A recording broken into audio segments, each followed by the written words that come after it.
Queridos irmãos e queridas irmãs, hoje nós estamos celebrando aqui esse terceiro domingo da Quaresma e nós estamos lendo essa passagem do Evangelho segundo São Lucas, que nos diz ali que Jesus estava expulsando um demônio que era mudo. Então você perceba que a ação do demônio sempre consiste no sentido de deixar a pessoa incapaz de falar corretamente.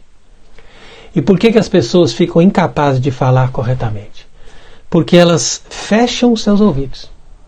Na verdade, ninguém fica mudo se primeiro não fica surdo.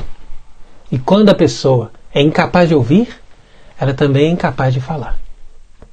E se isso acontece no corpo físico, isso vai acontecer também na alma daquele que fecha os ouvidos para a palavra de Deus.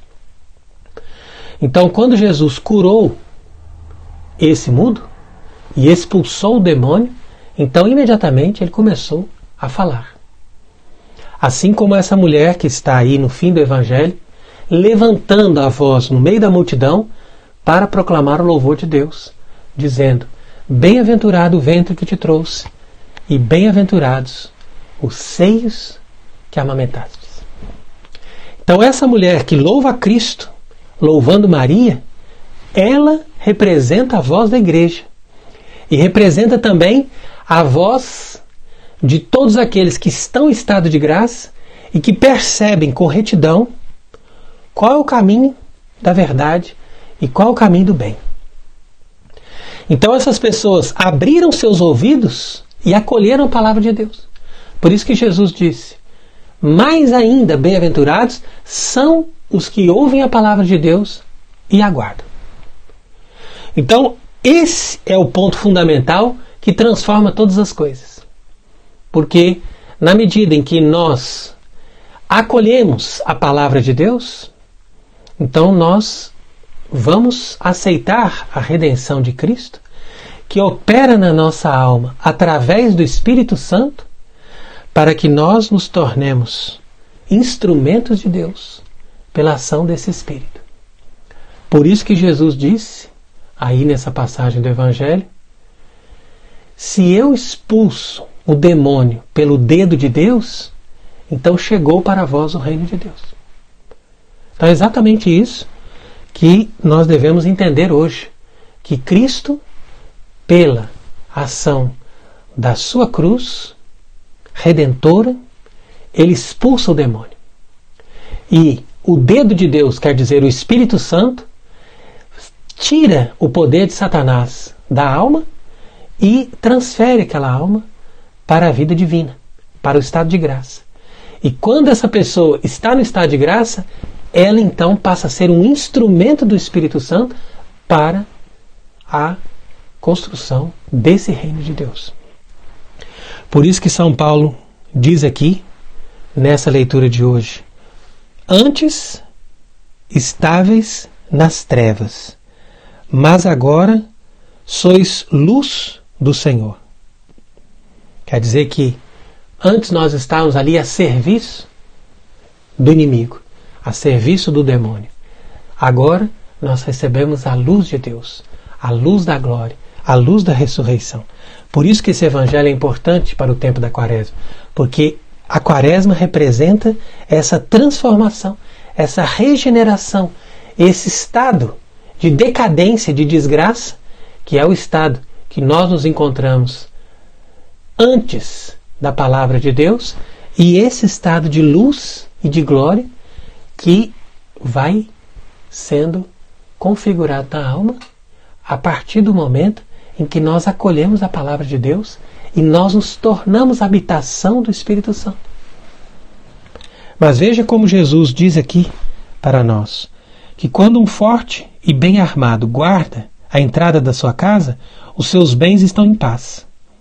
Mas se vem outro mais forte do que ele o vence, tira-lhe as armas e reparte os seus despojos. Então quer dizer que esse homem armado é o demônio. E ele guarda a sua casa, quer dizer, a propriedade dele, que é a alma daquela pessoa que está a serviço dele. Mas, na medida em que essa alma renuncia a Satanás e abre os ouvidos para a palavra de Deus, então é como se ela estivesse abrindo o portão da casa. A partir daí, vem outro mais forte do que ele, que é o próprio Cristo, e lhe rende, toma suas armas e começa então a tomar posse daquela casa. Por isso que ele diz aqui, quem não está comigo está contra mim. Então, é isso que nós devemos entender.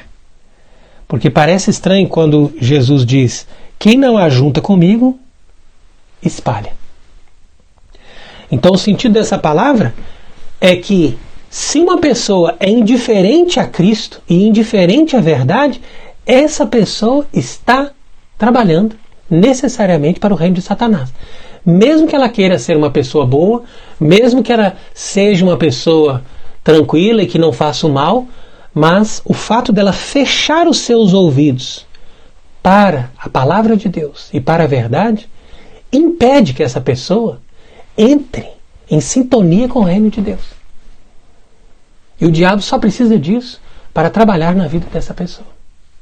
Por isso que há muitas pessoas que pensam que não são pessoas do mal e que não estão coligadas com o demônio, mas como elas não aderem totalmente à verdade e a tudo aquilo que Deus ensina, então essas pessoas acabam espalhando, ou seja, acabam colaborando para o reino de Satanás.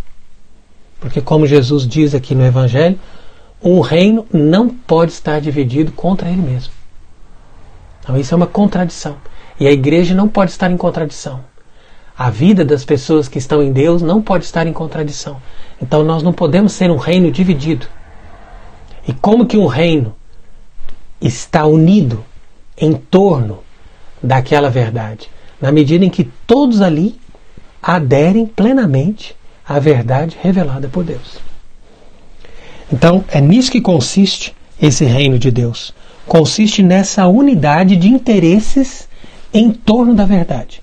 E todas as pessoas que se convertem à verdade, que abrem o seu coração à verdade, elas renunciam ao demônio e elas passam a ser pessoas que se tornam instrumentos desta graça e desta palavra que Deus profere para nós. No entanto, como diz aqui Jesus, quando um espírito impuro sai de um homem, ele vai pelos lugares desertos em busca de repouso. Porque de fato, o demônio tem um certo repouso quando ele está possuindo uma alma. Ao invés de estar atormentado no inferno, ele está ali num certo conforto quando ele começa a viver a vida daquela pessoa. Então, se pelo poder de Deus nós expulsamos o demônio de alguém, então é claro que o demônio vai tentar voltar. E se a pessoa não ocupa aquela casa, vivendo em estado de graça e colocando o Espírito Santo para governar a sua vida, então a casa fica vazia. Porque o Espírito Santo, que é chamado aqui o dedo de Deus, ele deixa tudo limpo, deixa tudo perfeito, organizado, ornado, bonito. Então quando você vê a casa de uma pessoa limpa, organizada, com um jardim bonito, isso de certa forma reflete a alma dessa pessoa, que tem um bom gosto, que tem uma luz, que tem uma beleza, que tem uma graça. Então, da mesma forma, o Espírito Santo, onde ele passa, ele deixa esse sinal de limpeza, de perfeição, de beleza. Mas o demônio também gosta disso. Então ele vem, acha aquilo bonito e fala, olha, vamos vir aqui todos ocupar essa casa. E a condição desse homem se torna pior. Por quê? Porque ele recebeu os benefícios de Deus, mas ele não se colocou a serviço de Deus. Então quer dizer que ele simplesmente buscou a libertação, buscou uma cura, mas ele não entendeu que a sua vida deveria estar voltada a serviço de Deus. E por isso o seu estado fica pior, porque essa pessoa se fecha no seu orgulho e na sua vaidade, buscando uma satisfação dos seus prazeres, ao invés de buscar aquilo que verdadeiramente interessa, que é a sua salvação e o reino de Deus. E o pior é que esses 7 espíritos que vêm depois desse demônio que saiu, eles são demônios mais elevados. Quer dizer o seguinte, que eles não são demônios que se manifestam ou que são demônios baixos, como esses que normalmente são invocados nos centros de macumba e que vão agir de uma forma aberta e debochada. Mas são demônios que são capazes de estar dentro de uma alma que participa de missas, que comunga, que reza, que faz coisas que normalmente são próprias da religião, mas que suportam tudo isso com o objetivo de levar essa pessoa a negar a verdade. Então quer dizer que, assim como aconteceu naquela época, que havia fariseus, ou seja, pessoas religiosas, que lutaram contra Jesus e levaram Jesus à morte, assim também hoje existem pessoas que se dizem católicas, que se apresentam como católicas, que têm ali toda a aparência externa de piedade, mas que na verdade estão sendo instrumento do reino de Satanás. E justamente por causa disso, porque são pessoas que se fecham no seu orgulho e, portanto, se tornam incapazes de discernir a verdade. Assim como esses fariseus que disseram: ele expulsa os demônios pelo poder de Belzebu. Mas nosso Senhor deu todos os sinais claros para que eles pudessem ter um discernimento que ele trabalhava para o verdadeiro Deus. Então quer dizer, se a pessoa fecha o seu coração, ela se torna incapaz de perceber coisas evidentes. Porque o reino de Deus é um só, e Deus não pode estar em contradição com Ele mesmo. Portanto, a verdade tem sempre a mesma direção.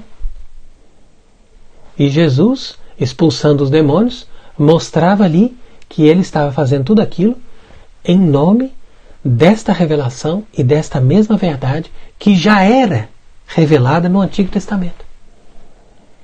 Mas ao invés dessas pessoas conseguirem entender a leitura correta do Antigo Testamento, e ao invés delas perceberem as virtudes, a sabedoria e as graças que Cristo mostrava para perceberem que Ele era o verdadeiro Filho de Deus, elas simplesmente ficaram contra Ele. Então, é por isso que nós devemos tomar muito cuidado com a nossa própria prudência e com os nossos pensamentos humanos que nos fecham diante daquilo que Deus está nos apresentando para nos dar um discernimento claro para vermos qual o caminho e qual é a verdade. Porque é através da verdade que nós aderimos ao bem. Como São Paulo diz aqui, procedei como filhos da luz, cujo fruto consiste em toda espécie de bondade, justiça e verdade. Então você veja como São Paulo escreveu aqui, de uma forma muito clara, que nós devemos nos apegar nessas 3 coisas. Mas dessas 3, principal é a verdade. Então se a pessoa adere à verdade, aí sim, ela é capaz da verdadeira justiça, que é a virtude cardeal por excelência. E se a pessoa adere à verdadeira justiça, então ela vai também expressar na sua vida, nos seus atos, uma bondade sincera. Então não adianta a gente dizer: não, essa pessoa é muito boa, essa pessoa tem uma bondade, ou então essa pessoa é muito justa. Ninguém é justo e ninguém é bom se não adere primeiro à verdade. E isso está em sintonia com o que Jesus diz no Evangelho: quem não está comigo está contra mim. Então é preciso aderir a Cristo. E aderindo a Cristo é preciso aderir à sua igreja. E aderindo à sua igreja una, santa, católica e apostólica, nós aderimos à verdade plena. Aderindo à verdade plena, nós abrimos nossos ouvidos para proclamar a palavra de Deus. E proclamando a palavra de Deus, nós somos instrumentos desse reino de Deus, que está agindo sempre nessa unidade de intenção, porque todos estão voltados para fazer a vontade de Deus e para representar a verdade de Deus. Então, é nesse sentido é que nós entendemos a lógica desse evangelho em sintonia com o que ensina São Paulo. Porque se a pessoa adere a essa verdade, essa pessoa está com Cristo. E se ela está com Cristo, ela vai também conseguir realizar a justiça. E realizando a justiça, essa pessoa é boa. Porque esses são os frutos da luz: a bondade, a justiça e a verdade. Então, rejeitemos essas obras das trevas, não só os pecados da carne, mas também os pecados do Espírito, como nós explicávamos também no Evangelho de ontem, do Filho Pródigo. E esses pecados de Espírito que estão muito presentes nas pessoas que se dizem católicas, tradicionalistas, etc., são eles que impedem a pessoa de enxergar a plena verdade e, enxergando a plena verdade, possa fazer com que essas pessoas sejam realmente instrumentos do Espírito Santo para essa edificação do reino de Deus. Então, que esse mesmo Espírito Santo possa nos iluminar nesse tempo de caminhada para a Páscoa, a fim de que Deus nos dê a graça de perseverarmos nessa compreensão da palavra de Deus e, guardando a palavra de Deus, possamos também ser instrumentos do seu amor. Amém.